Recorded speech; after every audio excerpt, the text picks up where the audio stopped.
Bismillahirrahmanirrahim. Assalamu alaikum dear students. Nasir from FEI's class 7th history chapter number 2nd New Kings and Kingdoms lecture number 1st. आइए start करते हैं आज का पहला topic. जैसा कि आपको मैंने पहले कहा कि इस चैप्टर का नाम है न्यू किंग्स एंड किंगडम्स। तो मिडिवल पीरियड में अगर हम बात करें 7th सेंचुरी से जो शुरू हुई, उसमें नई नई किंगडम्स वगैरह बनने लगी इंडिया में।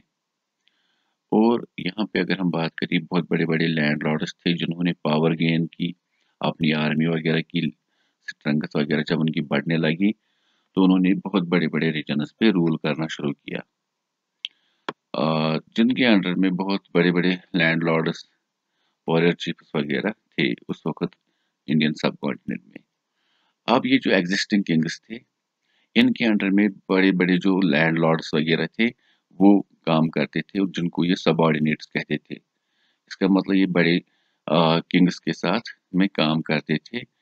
इन समानताज या लैंडलॉर्ड्स के पास बहुत सारी ज़मीन होती थी और इनकी अपनी आर्मी होती थी। तो ये वक्त आने पर किंग को अच्छे गिफ्ट्स भी देते थे और साथ में जब किंग को सपोर्ट की ज़रूरत होती थी उस वक्त आर्मी भी देते थे अपनी। उसके बाद अगर हम बात करें इंडिया में, जो अर्ली मिडिवल पीरियड था उसमें जो डायनास्टीज रूल कर रही थी, नॉर्थ इंडिया में गुजर प्रतिहाराज थे, पालास थे, राष्ट्रकूटाज और चहमानज, और बाद में इनको कहा जाने लगा चौहानज।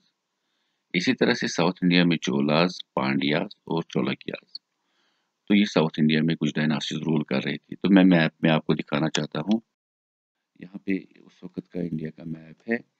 यहाँ पे आप देख सकते हो नॉर्थ इंडिया में चहमानज जो कि दिल्ली और अजमेर के इलाकों पे रूल कर रहे थे, गुजर प्रतिहाराज जो यूपी, मध्य प्रदेश और गुजरात के कुछ हिस्सों में रूल कर रहे थे। इसी तरह से पालाज जो बंगाल और गुजरात के कुछ हिस्सों में रूल कर रहे थे। इसी तरह से राष्ट्रकूटाज जिनका सेंटर कर्नाटका था लेकिन महाराष्ट्र के भी इलाकों पे ये रूल कर रहे थे।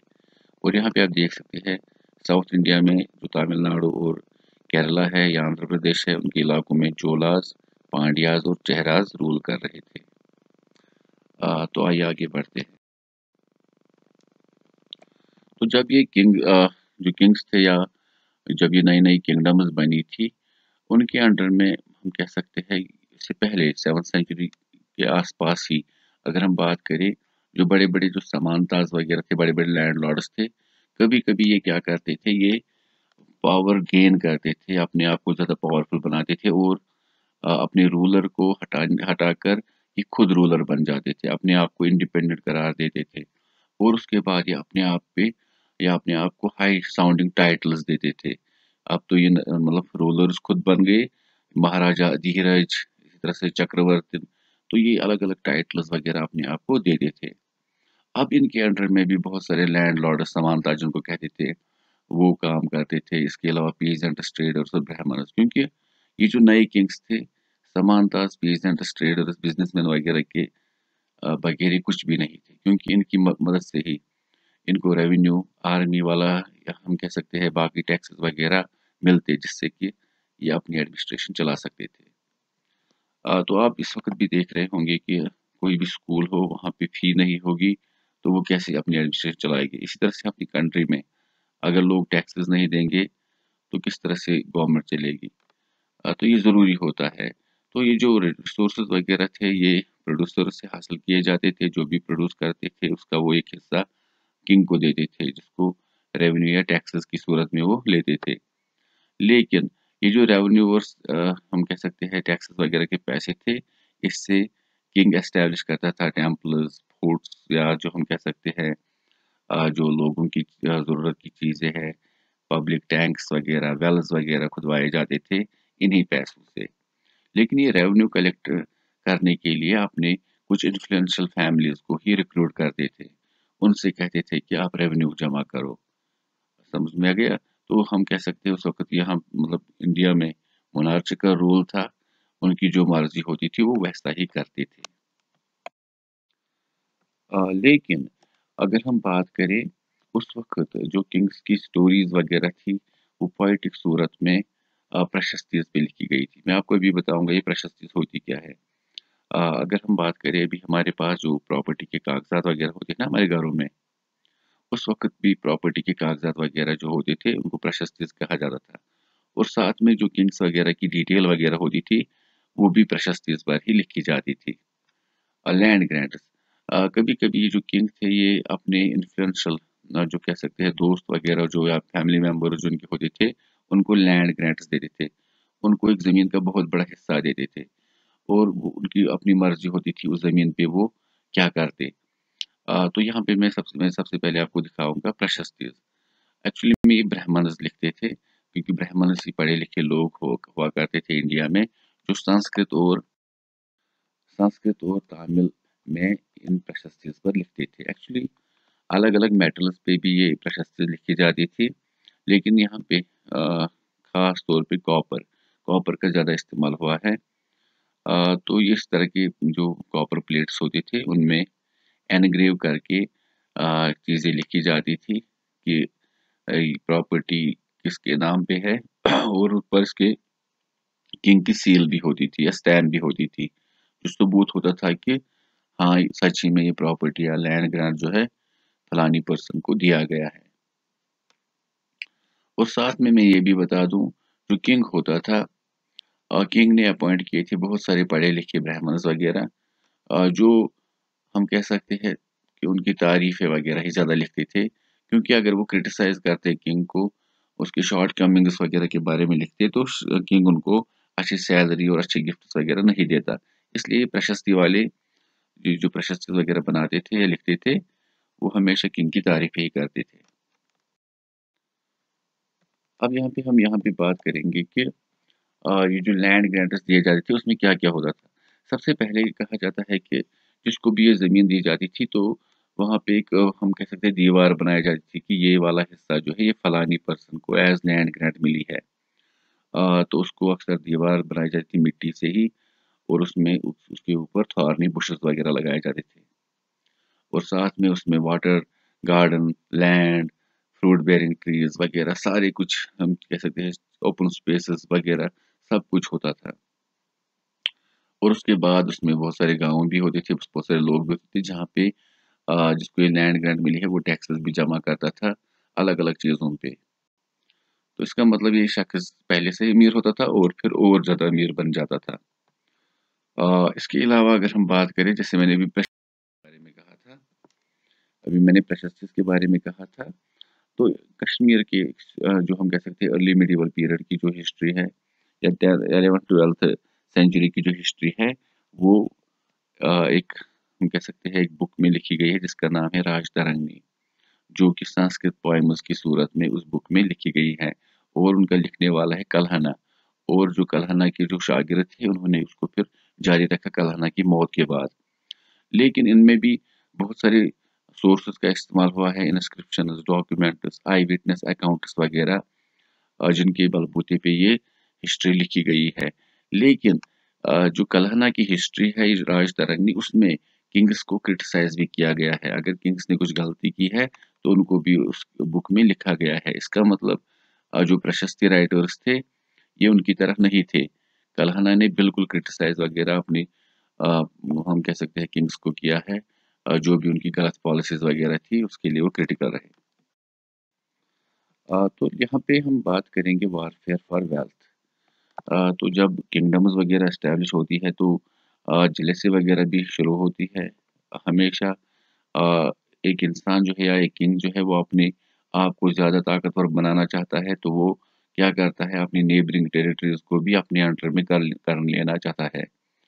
तो अगर हम बात करें यहाँ पे कनौज एक इलाका है उत्तर प्रदेश में, गंगा वैली जिसको कहा जाता है, वहाँ पे अयोध्या डायनास्टी रूल कर रही थी। लेकिन नॉर्थ इंडिया की जो 3 बड़ी डायनास्टीज़ थी, गुजर, प्रतिहारास, राष्ट्रकूटास और पालास, 700 से लेकर 900 के बीच में इन्होंने आपस में लड़ाइयाँ लड़ी ताकि हम कनौज पे हुकूमत कर सके। फाइनली उसमें गुजर प्रतिहारास कामयाब हुए, लेकिन जो भी इन किंगडम्स के रूलर्स ने वो लड़ाइयाँ लड़ी, उनको ट्रिपार्टिट स्ट्रगल कहा जाता है।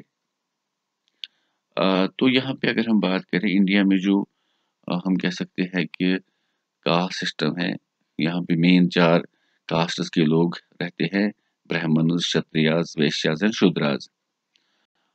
तो ब्राह्मण जो हमेशा है होते थे वो प्रीस्ट्स बनते थे, और साथ में जो क्षत्रियस होते थे वो वॉरियर क्लास था, वही रूल वगैरह करते थे, फौज में भी वही भर्ती होते थे। उसके बाद कमर्शियल क्लास आता था वेश्या, जिनमें पीजेंट्स, बिजनेसमैन वगैरह होते थे। उसके बाद शूद्रास, जो ये माना जाता था कि ये अपर थर्ड थ्री कास्ट जो है उनको सर्व करेंगे। लेकिन यहाँ पे मैं बताना चाहता हूँ कि राष्ट्रकूटास का जो कह सकते हैं कि फाउंडर था, जिसका नाम था दंती दुर्गा, उसने कर्नाटका का जो मेन रूलर था चालुक्यास, उस वक्त चालुक्य डायनास्टी रूल कर रही थी, उसको हटाने के बाद वो वहाँ पे खुद रूलर बने। लेकिन खुद ये क्षत्रिय कास्ट से नहीं था, तो इसने उसके लिए क्या किया, उसके लिए इसने एक हम पूजा करवाई, और प्रीस्टस की बदौलत ही वो करवाई। और इसने कहा उसके बाद कि मेरा जो बर्थ हुआ है या नया जन्म मेरा हुआ है, उसके बाद अब मैं क्षत्रिय बन चुका हूँ। लेकिन ये जरूरी नहीं है कि इंडिया में उस वक्त कोई भी रूलर जो होता था वो क्षत्रिय ही बनना चाहिए था। बहुत सारी एग्जाम्पल्स आपकी बुक में हैं जहाँ पे कुछ ब्राह्मणस ने अपने कास्ट को चेंज किया, और हम कह सकते हैं अपनी ऑक्यूपेशन को चेंज किया, और उसके बाद वो खुद रूलर बने। इसके अलावा अगर हम बात करें, जो रूलर्स थे अपने पावर को दिखाने के लिए, अपने रिसोर्सेज को दिखाने के लिए ये बहुत बड़े और पावरफुल और हम कह सकते हैं वेल्दी टेम्पल्स बनाते थे, जिसमें काफ़ी ज़्यादा वेल्थ वगैरह रखा जाता था, जहाँ पे दूर दराज इलाकों से लोग आते थे। अ, अपना हम कह सकते हैं जो भी उनका नजराना वगैरह होता था वहाँ पे वो देते थे, और उसमें वो जो मूर्ति इंस्टॉल करते थे उससे भी ये दिखाना चाहते थे कि हम किस मतलब हम कह सकते हैं किस गॉड को मानते हैं या किस भगवान को मानते हैं। अब एक किंगडम का किंग जब दूसरे किंगडम के किंग पर अटैक करता था, वो हमेशा चूज करता था टेम्पल्स को ही, टारगेट करता था टेम्पल्स को ही, क्योंकि अगर वो किसी के टेम्पल्स को लूटता तो वहां पे उसको काफी ज्यादा वेल्थ मिलती, जिसको वो यूटिलाइज कर सकता था अपनी किंगडम को और पावरफुल बनाने के लिए। तो यहाँ पे हमारे पास कुछ एग्जांपल्स हैं। सबसे पहले महमूद ऑफ गजनी, अफगानिस्तान का इलाका जिसका नाम गजनी है, वहाँ पे सुल्तान महमूद रूल कर रहे थे। उन्होंने इंडिया में चहमांस के दौर में तकरीबन 17 टाइम्स रेड की, अटैक किया, जिस दौरान उन्होंने इंडिया के अलग अलग टेम्पल्स को लूटा, जिसमें खास तौर पे गुजरात का सोमनाथ टेम्पल है, जहाँ पे बहुत ज़्यादा गोल्ड वगैरह था। उसके बाद ये अपने इस गोल्ड वगैरह को साथ में ले जाकर अपने लोगों पर खर्च करता था, और अपनी सिटी वगैरह इन्होंने काफ़ी आलीशान बनाई थी। इसी तरह से अगर हम बात करें, नॉर्थ इंडिया में एक डायनास्टी जिनका नाम था चहमानस, और बाद में चौहानस हो गया। तो उनका एक खास रूलर था, एक हम कह सकते famous ruler Prithviraj third. Prithviraj third ने दो जंग लड़ी, फर्स्ट बैटल ऑफ टेरियन और सेकंड बैटल ऑफ टेरियन। 1192 में फर्स्ट बैटल, और 1191 में पहला, और 1192 में दूसरा। पहले में उन्होंने सुल्तान मोहम्मद गोरी, जो कि अफगानिस्तान से ही थे, उनको हराया। लेकिन दूसरे में ये खुद हारे, और इनकी मौत हो गई। उसके बाद यहाँ पे मुस्लिम डायनास्टी शुरू हुई, जिस डायनास्टी के बारे में हम आगे बात करेंगे। लेकिन 1192 तक इंडिया में ये जो गुजर प्रतिहारास थे, राष्ट्रकूटास थे, या हम कह सकते हैं पालास वगैरह थे, ये रूल कर रहे थे। उसके बाद नॉर्थ इंडिया में मुस्लिम डायनास्टी शुरू हुई, जैसे कि मैंने पहले ही कहा। अगले आने वाले चैप्टर्स में उनके बारे में बात करेंगे। लेकिन अभी हमें साउथ इंडिया की डायनास्टी, खासकर चोलास के बारे में बात करनी है। इंशाल्लाह वो अगले वीडियो में बात करेंगे। तब तक के लिए स्टे सेफ, या अमान अल्लाह।